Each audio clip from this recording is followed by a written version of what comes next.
तो देखिए, एक और बीजेपी और कांग्रेस दोनों की तैयारियां पूरी है, तो वहीं पर अब चुनाव आयोग की ओर से भी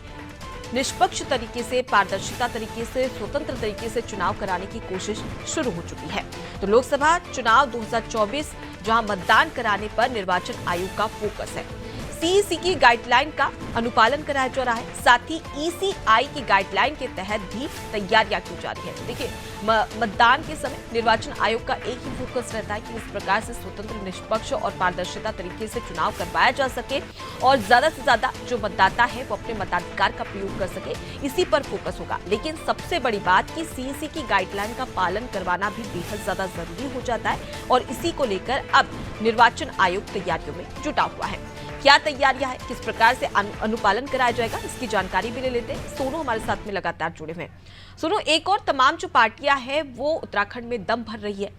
चुनावी हुंकार भर रही है, लेकिन वहीं दूसरी ओर चुनाव आयोग के पीछे कहीं ना कहीं एक बड़ी चुनौती है कि किस प्रकार से सही तरीके से और ज्यादा से ज्यादा मतदाता अपने मताधिकार का प्रयोग कर सके। इसको लेकर चुनाव आयोग की क्या तैयारी है और किस प्रकार की कवायद की जा रही है?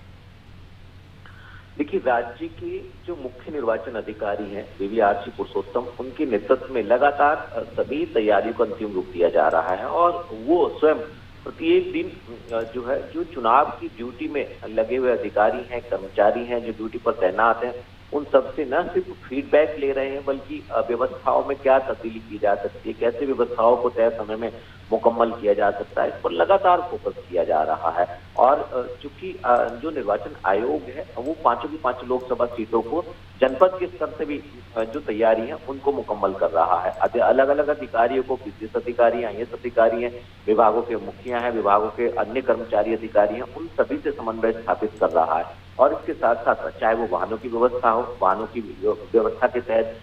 जो पर्वतीय क्षेत्रों में पोलिंग पार्टियों को लेकर के रवाना होने वाली गाड़ियां हैं, उनका भी बैकअप भी तैयार किया गया और गाड़ियां आरक्षित भी कर ली गई हैं। वाहनों के अलावा मॉडल बूथ पर भी फोकस किया जा रहा है, चाहे वो महिलाओं के लिहाज से, चाहे वो उम्रदराज जो मतदाता हैं उनके लिहाज से या युवा मतदाताओं के लिहाज से। इस बार 3 मॉडल बूथ पर मतदान होगा और इसमें महिलाओं के लिहाज से सखी बूथ नाम दिया गया है और दिव्यांगों के लिहाज से मॉडल बूथ बनाया गया और इसके साथ साथ जो उम्रदराज है यानी युवाओं के लिए भी एक मॉडल बूथ तैयार किया जा रहा है, इसको भी अस्तित्व में लाया जाएगा। इसके अलावा एक दूसरा जो महत्वपूर्ण पहलू है अनुपमा, वो ये है कि उत्तराखंड की विषम भौगोलिक परिस्थितियां हैं और पर्वतीय क्षेत्र में अक्सर हम देखते हैं जो अधिक ऊंचाई वाले पर्वतीय क्षेत्र, चाहे वो उत्तरकाशी, पिथौरागढ़ है या बागेश्वर है,